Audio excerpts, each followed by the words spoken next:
salaamaaleykum mbokku internet yu leeral point net nuyu nañ leen bu baax a baax di leen ziar comme ni ñu koy defee saa su nekk tey nag ñu ma ñëwal leen ci beneen émission spéciale macha allah seex si artiste bu mag koo xam ne Sénégal ñëpp ko xam ñëpp ko nawloo su ma ko waxee rek xel yi dafay dem ci ñu bari mais nag tey ki ma sees si moom mooy Pape Diouf di ndaanaan bu mag balaa may sori ci waxtaan bi dana ba Pape Diouf daal di nuyoon teg internet yi ñu daal di continuer li nga xam ne moom mooy waxtaan bi Pape Diouf ñu ngi lay nuyu.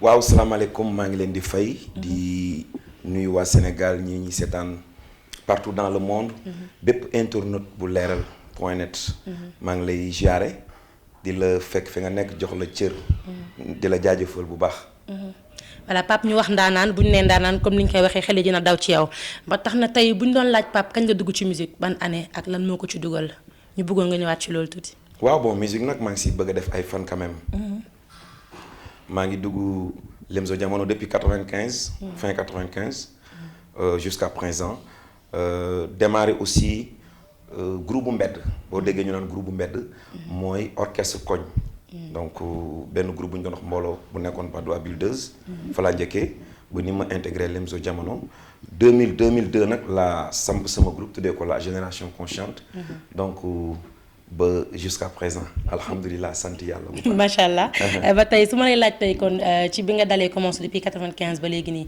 ban morceau moom moo la lancé tey jii nii ba ñuy dégg Pape partout dans le monde. waaw je pense que ni morceau bi ma lancé fii au Sénégal Cocorico la. waaye morceau bi ma lancé sur le plan international. mu cartonné dans la sous-région ba ma njëkk ci am ay raaya. am ci ay tamani d'or am ci ay jembe d'or. donc génn ci sous-région bi. ñu ràññee ma dem ci aussi sur le plan international muy États-Unis en Europe mooy le morceau Partira. donc Partir moo ma révélé en 2004. donc jusqu'à Partir maa ngi def sama chemin. presque chaque 3-4 ans ma génne album. album bu ma koy génne aussi day def bout de chemin alhamdulilah donc. jusqu'à présent. macha allah mais suñu nee Pape dañu naan Prince Art. ndax yaa ngi ci biir ñu bëggoon xam nan nga def ba intégré bi Prince Art. waaw Prince Art nag moom c'est une longue histoire c'est une famille. Comme j'ai l'habitude de le dire à chaque fois. donc dépassé nañu man ak ñoom dépassé nañu le cadre professionnalisme. mais maintenant c'est une famille. Prince Art ak sama orchestre ñoo taxawandoo. parce que je me rappelle bi may def sama premier album bi nga xamante ni génn na 2000. donc Prince ma def ko man ak Jimmy Mbaye ak suma xarit Bakane Seck. Prince Art ñoo ko génnee en 2001. booba jamono label bi mi ngi tudd Jololi. bi loolu weesoo aussi. ma samp sama groupe en 2001 2002 ma dem Gambie. ànd ak sama orchestre donc mën naa ne sama orchestre Gambie leen di ko joué. donc bi ñu joué Gambie 2002 donc bi ma ñëwee nag 2003. ma dem sama première tournée aux États-Unis bi yàlla dogalee loolu aussi bi ma retourné fekk ci jamono jooju génnewaat naa beneen live bu tudd jëlalee mais boobu Prince Art defu ko maa ngi ko defoon ak suma frère Jigal bi ma ñëwaatee nag la delluwaat jololi ñu defar l'album Partir donc génne ko en 2004 donc jusqu'à présent Pape Diouf Prince Art ñi ngi ànd di liggéey. voilà mais ci biir nekk Prince Art bi nga nekk ci biir noonu est-ce que yaa ngi ci gis sa bopp à 100%. mais bien sûr parce que nit ki loo gisul sa bopp doo fa nekk. comme ni ma leen koy waxee. donc Prince Art ak Pape Diouf et la génération consciente. c'est une famille. parce que xamee kenn du ko yàq. waaw donc xamee kenn du ko yàq. relation professionnelle nag bokkul. ak aussi relation humaine. donc muy ñaari relation yoo xamante ni man ak ñoom. diggante bu rafet la. diggante boo xamante ni dafa jéggi liggéey bi. demlante ak dikkalante daf ci am. te dara yàqu ko. te du mës a yàqu ba mukk. donc vraiment macha allah.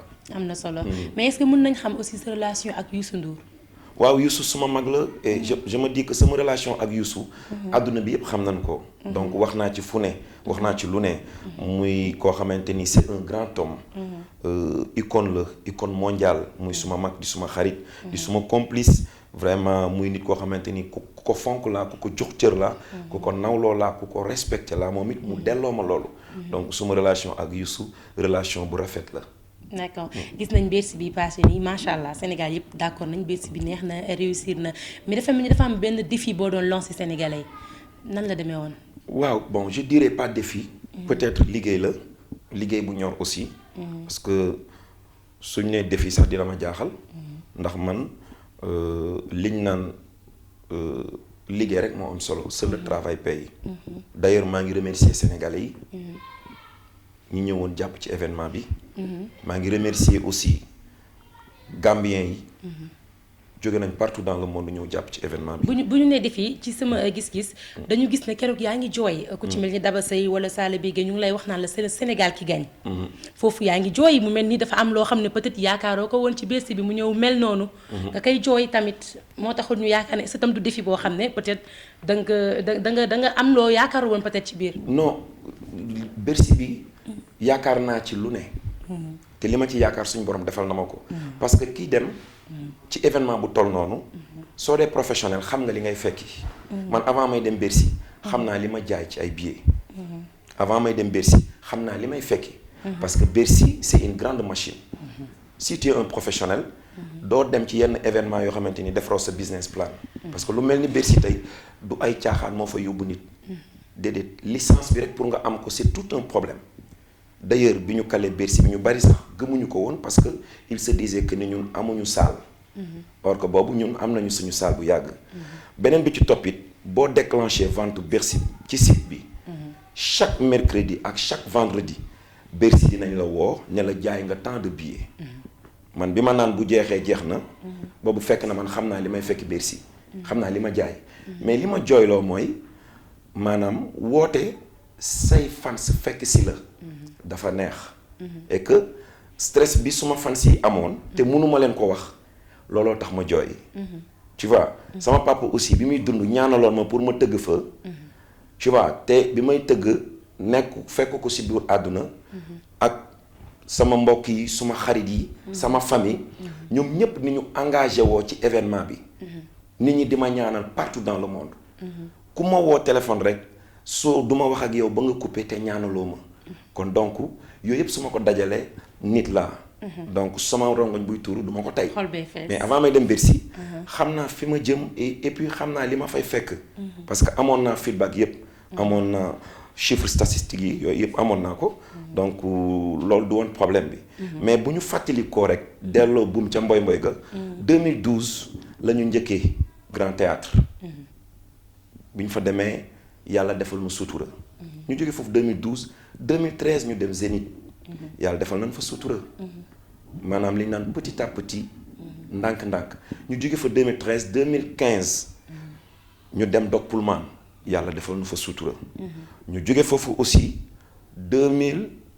2019 ñu dem Bercy. donc je pense que ni brûlé wuñu étape yi. dañ ko def pas à pas. et que bi ñu demee Bercy aussi yàlla defal nu sutura. donc mu nekkoon réussite boo xam ne. du woon man. Sénégal la ndax Sénégal ñoo xewle. Afrique ñoo xewle. looloo waral d'ailleurs ma ne maa ngi remercier les Sénégalais. di remercier Gambiens yi. Guinéens yi Mauritaniens yi Maliens yi. Congolais yi Afrique ñoo déplacé wu. ñëw Bercy jàppale ñu. voilà. ba tey ci Bercy bi laay ñëwaat gis nañu Youssou Ndour ci biir Bercy bi muy am benn morceau bi muy wax ne la Pape bu la kenn ragalloo bu la kenn misère loo boo tëddee nelawal. ci yow wax bi ci lan la tënkoon. waaw mais loolu woy la rek xam nga woy moom. bu fekkee ne lu ñu woy rek gars yi décortiquer ko. day jël temps mais Youssou encore une fois maa ngi koy remercier parce que ku ne xam na ni amul jot. il a un calendrier chargé. mais bi ma ko woowee invité ko def ko suma invité d'honneur. ñëw na teew na ànd ak famem donc vraiment sagal ma ci bés boobu. et que ma ko ci remercier aussi de vive voix. morceau boobu ñu duo woy ko aussi mu neex trop mu neex sénégalais yi donc ñu sentir ko def ko. Sénégal kontaan adduna bi kontaan vraiment ñëpp kontaan mu doon succès boo xamante ni heure bu ma ko woyee donc vraiment nit ñi kontaan moom aussi bu ko woyee. xam nga fan si kontaan donc Sénégal jëm kanam.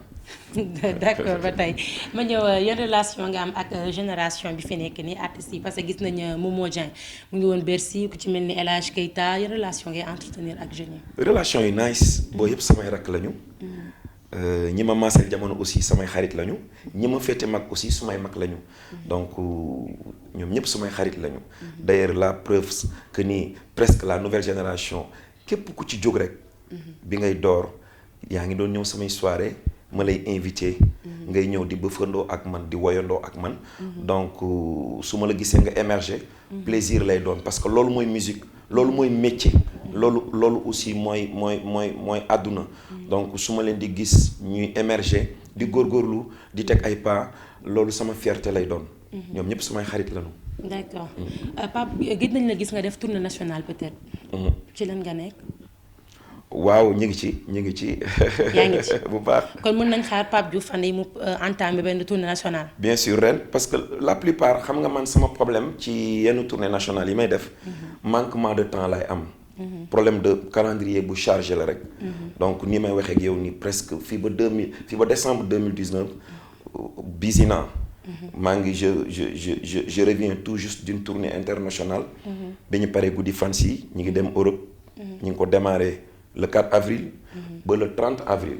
donc une semaine lañ ci teg ñu dugg ci weeru koor wi. donc gis nga ni ñu ngi préparé waat di dem Amérique dinañ fa def weer. et que d'ailleurs actuellement loolu sax mooy li récent. parce que maa ngi jëm Symphony Space. muy salle bu mag boo xamante ni mi ngi nekk digg downtown. ci Times Square bi nekk aux États-Unis muy tournée bu am solo. nga xamante ni chaque année. ñi ngi dem Amérique. di dem pour bégal sunu fans yi fa nekk. mais ren nag tournée bi dafa exceptionnel. parce que Symphony Space foofu ay artistes yu mag ñoo fay jouer. donc tey bu yàlla dogalee New African Production. suñu mag Birane Sarr. ma koy saluer de passage ci góorgóorloom. ak bëgg musique sénégalaise. bëgg musique africaine di ko dundal. donc buuxante ba am salle bu bien ci digg capitale bi. loolu maanaam c'est quelque chose à saluer. parce que léeg-léeg salle yu mel noonu nga décroché ko. day metti tellement day cher. mais il m'a fait savoir que ni ren moom. salle bi lu mu jaar dinaa ko fay pour nga ñëw dugg jouer ci digg downtown bi. waaye bés boobu nag dañ ko jagleel jigéen ñi. jigéenu Amérique. parce que ay jàmbaar lañu. ay liggéeykat lañu ñu am jom nangu liggéey tey boo xoolee Sénégal. kër yu bari jigéen ñi tey jigéen ñi diaspora yi. ñoom ñoo ko moom.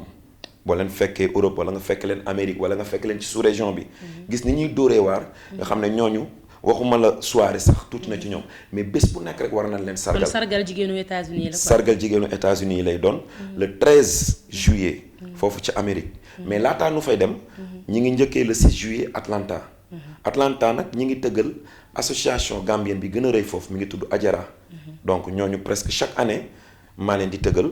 donc ren aussi dañuy dem tëggalaat leen.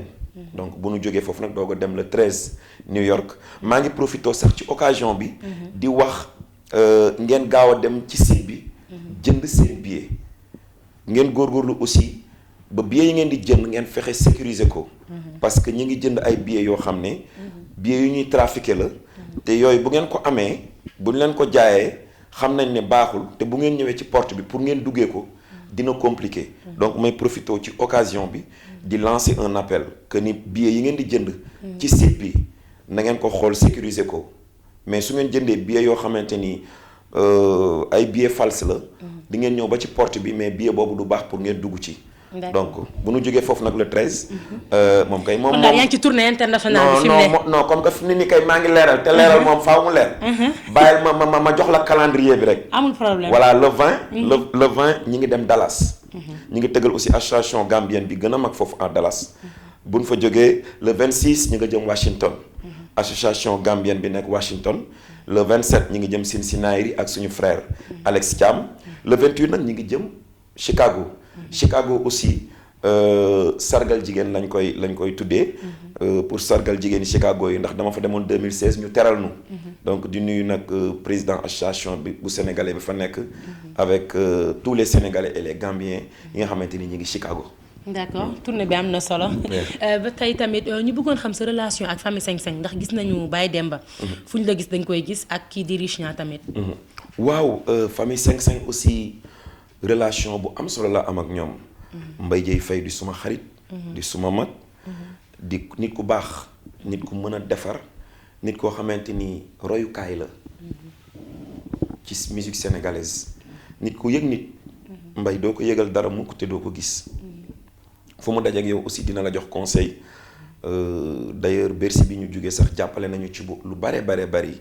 maa ngi koy remercier bu baax donc Baye Demba nag.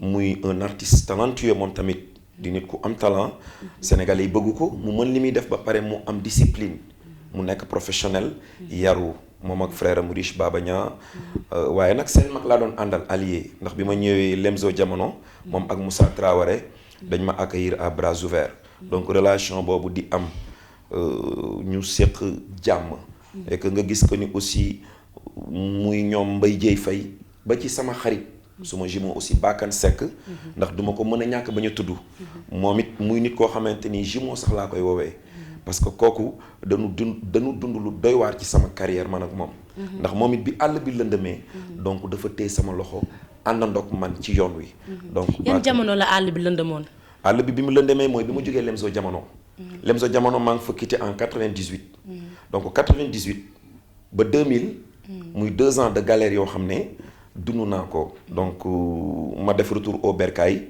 diggante ñaari tali sama kër maam ak ginnaaw raay sama kër papa may dem di uti ay producteur à chaque fois su ma demee mu dëgër ma koy ñafe di ko xoslu ba yàlla defal ma sutura 2000 nag ma dajeek Bakane mu def album man ak moom ma woyandoo ak moom donc mu présenté ma Jimi Mbaye nag def suma produit donc noonu la affaire yi déclenché woo ba 2019 nii alhamdulilah macha allah. sant yàlla kon voilà. ba tey si laajte rek ñu bëggoon xam dégg nañ ne yow Thione Seck yaa ngi pare bokk ci album bi nga xam ne mu ngi koy préparé boobu ak léegi nii. ñu bëggoon xam cela consiste à quoi. waaw bon album boobu nag sama papa Thione maa ngi koy nuyu de passage maa ngi koy dégg mais pour l'instant bokkaguma ci programme boobu parce que kenn woowaguma. mais dañ ne jot nañ la woo mais peut-être da nga busy comme ni nga ko waxee da nga busy looloo tax ex ñëwagoo. non xam naa peut-être dañ ma woo aussi mën nañ ma woote duñ ma jot. parce que léeg-léeg damay busy aussi. mais bon man awma problème bu ñu ma woowee rek dinaa dem woy lu neex incha allah. pare nga pour bokk ci album bi. pare nga pour bokk ci album bi. ah mais bien sûr Thione Seck ku ma woo faaw nga bokk ci. Thione Seck c'est un baobab. am na solo ba tey. voilà ñu bëggoon xam sa projet instant yi lan la. waaw projet yi bon. signé naa ak label maison de disque bi tudd Universal donc signé naa ak ñoom il y a maximum une semaine et que ma si sant yàlla bu baax parce que artiste boo gis rek booy tàmbalee ci benn boo sañoon chaque fois sa liggéey day am tànku kanam donc Caprod laa njëkk a signé muy benn label bu nekk France bi may door pour def suma disque international bi label boobu nag bi ma ko signé ak léegi ça date de 3 ans bi ma signé ak ñoom mais ñi ngi nekkoon di liggéey si ron donc communiqué wu ma ci woon fesalu ma ko woon et que d'ailleurs y avait beaucoup de labels internationaux yoo xamante ni yàgg nañ ma approché pour ma signer ak ñoom pour ñu gérer sama carrière internationale. lan moo tax nga toog ba période bi door ko fësal. waaw parce que dama doon viser Sony wala Universal man sama vision Sony la woon wala Universal parce que booy xool Sony wala Universal ñooy actuellement label yi gën a mag ci àdduna bi et que ñoo nekk au diapason te artistes yi ñi gën a dégg sur le plan international muy nigériens yi wala ñu nekk en France wala aux États-Unis donc bu ñu nekkul Sony rek ñu ngi Universal donc y a beaucoup de labels yoo xamante ni yàgg nañ ma ciblé mais bon sama bët teguma ko woon foofu quoi fi ma ko tegoon mooy su ma duggul Sony rek naa dugg Universal ci biir loolu nag la ñu def suñu projet ak Caprod di dem France di enregistrer bi ñuy liggéey nag ba suñu liggéey pare donc am na yenn label yoo xam ni bëggoon nañ ko mais on avait dit que bon nañu tenter rek quoi donc bi ko Universal dégloo affaire bi neex leen donc ñu ne aussi ils sont partants après ñu jël disque bi donc may sàkku ñaan nag ci Sénégalais yi disque boobu nga xam ne Universal jël nañ ko bu ñu ko distribuer mu am ay retombées yoo xamante ni ñëpp dinañ si teg seen bët donc ak yeneen surprise yoo xamante ni incha allah bu jotee rek ñëpp dinañ ko gis mais pour l'instant daal mooy li récent mooy signé nañu Pape Diouf léegi mi ngi Universal di sàkku ñëpp nag ñaan sur le plan international mais lan moo la motiver ba nga viser Universal bi ngay wax waaw mais parce que il faut être ambitieux donc il faut être ambitieux liggéey moo fa yóbbu nit te man dama gëm liggéey waaw liggéey moo fa yóbbu nit te dama gëm liggéey ak yàlla suñu borom donc yàlla defal na ma ndam loolu liggéey naa ba egsi fa déglu nañu li ma liggéey signé nañ ma donc alhamdulilah donc loolu rek moom ma motivé quoi. voilà donc sinon à part ça bu loolu weesoo aussi xam nga ñu ngi préparé suñu anniversaire muy le grand bégué. ñu ngi ko bi ñu def daaw si c'est au mois de mai. ñu ngi koy def ren mois de novembre lay doon. fële ca CICES bu soobee yàlla. ñi ngi préparé aussi pour dem ni Amérique incha allahu rabbi ci kattanu yàlla. di wax nag mais est-ce que mën nañ xaar tey jii ñu gis Pape def ay duo ak artistes internationaux yi. mais j'ai fait des duos j'ai fait beaucoup de featuring. mi ngi ci album bi. dafa génn gu rek bu génnee di ngeen ko dégg. d'accord kon nañ ko xaar. bien sûr. def naa ay featuring yu bari. eggali fi nga nekkoon sànq. voilà donc je disais que ni ñi ngi préparé pour dem États-Unis di wax ni que. ñi ngi xaar ñëpp aussi. ñi ngi préparer ay surprise pour bu ñu demee. ñu def le maximum. joxe le maximum. ba salle bu ñu romb salle bu ñu joué rek. dëkk bu ñu dem. melomaan yi kontaan. li ñuy noon xaar ci Pape Diouf ak groupe bi ñu jox leen ko. ci kattanu yàlla. en même temps aussi suñu dernière soirée avant may dem. mooy le 29 juin. au Saraba. ndax damay def sargal animateurs yi. soxna si ndax dama gis ni que lëg bu lekkee alum na ko gërëme coy te ku fàttali la fal folleeku donc tey ñun waykat yi lu ñu doon rek animateurs yi la ñu nekk ci télé yi ñu nekk ci rajo yi ak ñi nekk ci club yi ba ci animateurs yi nga xamante ni ñi ngi animé sax cérémonie yi donc moo tax ma ne balaa may dem faaw ma bàyyi leen fi loo xamante ni nag ñoom laa koy sargale muy tous les animateurs du Sénégal maa ngi invité ñëpp di woo ñëpp le 29 ngeen ñëw Saraba ma xotti ko doog a jël vol bi from Inch'Allah America. mais Pape dañ naan Pape Diouf est la génération consciente génération consciente boobu noonu ñuy wax diggante boobu ak léegi yàgg na trop est-ce que jotul tam ñu jéem a xool ni ñu koy mise à jour tuuti indiwaat jéem a indi leneen. waaw mais pour man chaque jour on est au diapason parce que conscientisation saa su ne jamono da koy laaj ndax lu àndul ak conscience rek du dem lépp ci conscience la tegu ambitieux ci conscience la tegu bëgg sa réew di ko doxal ci conscience la tegu nangoo liggéey tamit di ko teg ci yoon ci conscience la tegu donc je pense que ni conscience slogan la boo xamante ni tey Pape Diouf sax moomatu ko man moomatuma ko déedéet yow ci nga bokk caméraman bii ci la bokk seen patron daam bu leeral ci la bokk ndax lu àndul ak conscience mënul dem kon je pense que ni tey alhamdulilah Sénégal affaire yaa ngi jëm kanam côté digitalisation bi tey da ngay gis xale yu ndaw yoo xamante ni ñi ngi def liggéey bu mucc ayib ci côté bu nekk tey nga gis chef d'entreprise yi di ay xale yoo xamante ni dañu bëgg seen bopp seen loxo set ñuy tegu ci lu wóor di liggéey lu wóor lu ànd ak conscience ndax lu àndul ak conscience rek du dem loolu laay faral di wax naan nit ki bu la kenn déranger nit ki da nga war a ànd ak sa conscience nga sëreel dal jël sa bët am foo ko teg di fa dem nag moo waral Pape Diouf la génération consciente kese du leneen voilà tey ba doon lancer benn message jeune artistes yi nekk fi Sénégal lan nga leen di wax liggéey rek en tant que monument liggéey amul secret liggéey rek man bokk noonu laay dundee ni propagande ni lobbying que du sérieux liggéey rek le reste nag yàlla sunu borom la nañ jël lépp teg ko ci loxo yàlla nekk ci rek liggéey jeunesse bi nga xam ne ñu ngi commencé doxal tànku concurrence ci seen biir lan nga leen di wax ci wàllu musique bi bon je préfère pas loolu ma bañ ci dugg parce que xam nga musique moom way naa ko li ma way rek waxtaan la te way wax bu ñu suukar la musique amul coow du concurrence foofu nga wax ci tënkal daal. foofu laa koy tënk. waaw d'accord amul problème kon le mot de la fin rek. waaw le mot de la fin mooy kontaan naa si dalal leen tey. di nuyu seen patron sama xarit Dame. muy nit ku ma respecté. nit ku baax. nit ku gëm liggéey. ndax ànd nañu Dubaï fa la ñu xamante sax d'ailleurs. suma sœur présenté ma ko Mati 3 Pommes. depuis boobu aussi on a de très bons rapports.